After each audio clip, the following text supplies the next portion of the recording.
If donkeys read Torah, all the donkey stories would jump out at them. I learned this line from Rabbi B'nai Lappi, founder of Sfara, the traditionally radical yeshiva for queer and queer-minded folks, who herself is quoting my mentor, Rabbi Babisa Edwards, who was the rabbi of the nation's first LGBTQ synagogue, Beth Chaim Hadashim.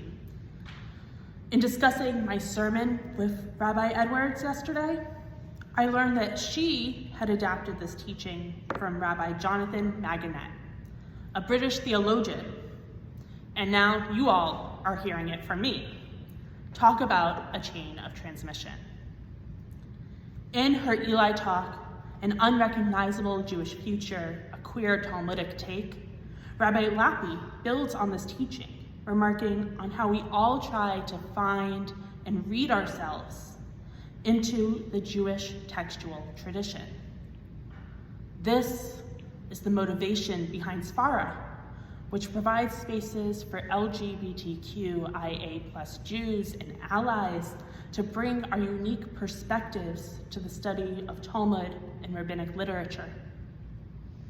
As a certified Sfaranik, I've developed an appreciation for the language of our traditional texts and the depth of meaning that can grow out of a single word. It is through the process of understanding the full scope of meaning of a word or phrase that we can read ourselves into the Jewish textual tradition. We see this process in action through the translation of one of our most frequently said blessings, coming from this week's Parsha, the priestly benediction. Yivarechecha Adonai v'yishmerecha. May Adonai bless you and protect you. Ya'er Adonai panav elecha v'chuneka. May Adonai cause God's face to shine to you and be gracious of you. Yisa Adonai panav elecha v'yasem lecha shalom. May Adonai lift God's face to you and establish shalom, peace, wholeness, and security for you. Or at least, that is how I am choosing to translate this blessing at this moment. If you look in Mishkan Tefillah, you would see a slightly different translation. And still, there are more variations in translation beyond these two. Rabbi David Lazar illustrates the process of reading ourselves into Torah in his contribution to Torah Queries, a collection of commentaries on the Torah through an LGBTQIA+ lens. On the second line of the blessing, may Adonai cause God's face to shine to you and be gracious of you, Lazar writes, so many LGBTQ folks have, in the past as well as in the present, been forced to live in darkness. For many, the first step out of the closet might be the shining light of another's acceptance, the grace felt through the love and companionship of a fellow human being. From a word-for-word translation, Rabbi Lazar locates the queer experience of coming out. The shining light of God's face is revealed through the acceptance of others, the permission to be a fully authentic version of ourselves in all aspects of life, including in our spiritual homes. Adding an additional layer of meaning, Rabbi Lazar draws on another translation of the same line. Relying on a commentary from 11th century French commentator Rashi, the verse can be translated more loosely. May Adonai look kindly upon you. From this translation, Rabbi Lazar also reads the verse as a call for acceptance, to be treated kindly, asking for God to be a role model for all humanity, to be accepting of the LGBTQIA+ community, to grant both spiritual and physical well-being. The distinction between these two translations and interpretations is subtle. The first is a call upon the LGBTQIA+ person to take the risk of coming out, because only then can we experience the shining light of acceptance rather than the fear of existing in the dark. The second translation is a call on the wider community to walk in God's ways, to emulate God's acceptance of all who have been created in the divine image. Neither task is to be taken lightly. As Jews, we can all empathize with the experience of being in the closet, of needing to hide a major aspect of ourselves from the world and the fear that accompanies it.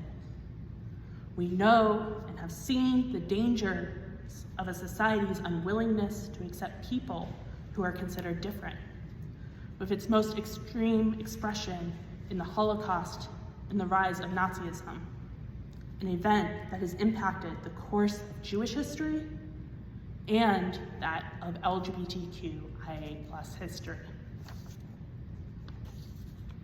Magnus Hirschfeld was an outspoken German Jewish activist and a closeted gay man in the late 19th and early 20th centuries.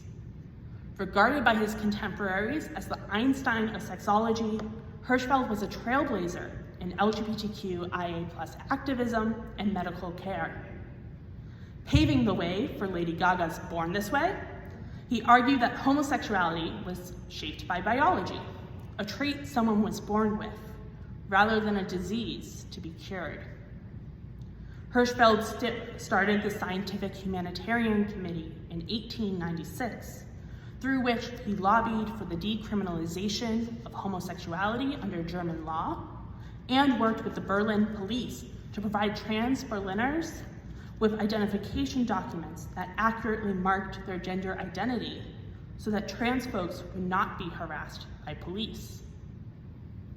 In 1919, the same year that the Nazi Party officially formed, Hirschfeld established the Institute for Sexual Science, where he and his colleagues provided public sex education and gender-affirming care. At the Institute, physicians and scientists, including Hirschfeld, developed some of the first hormonal and surgical treatments for trans individuals. The Institute's library held the records of these and other important findings and innovations. But in May of 1933, the Institute and its library were burned as part of the famous purging of books deemed un-German. In fact, when you picture the Nazi book burnings, the famous photo most people conjure is actually of the library's destruction, although it's never labeled as such.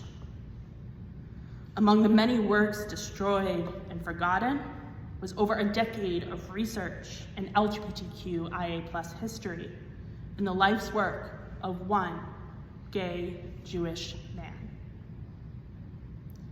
As Jews, we understand the importance of a textual history.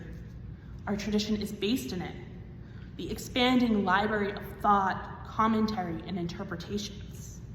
From the ancient rabbis who wrote themselves into biblical narratives, to medieval scholars like Rashi, to contemporary works like those found in Torah queries, the strength and resilience of the Jewish people is born out of and expressed in the tradition of interpretation, encouraging Jews throughout time and space to find ourselves in ancient texts and contribute new texts to the narrative. The destruction of the Institute for Sexual Science represents a loss of textual tradition, a loss of history. But like the Jewish people, LGBTQIA+ folks have demonstrated tremendous resilience in the face of darkness, isolation, and oppression. Today, LGBTQIA+ Jews embody that resilience as we advocate for our communities politically and socially, as we continue the work of adding our voices into the narrative and as we live our lives as proud Jews and proud LGBTQIA+ individuals.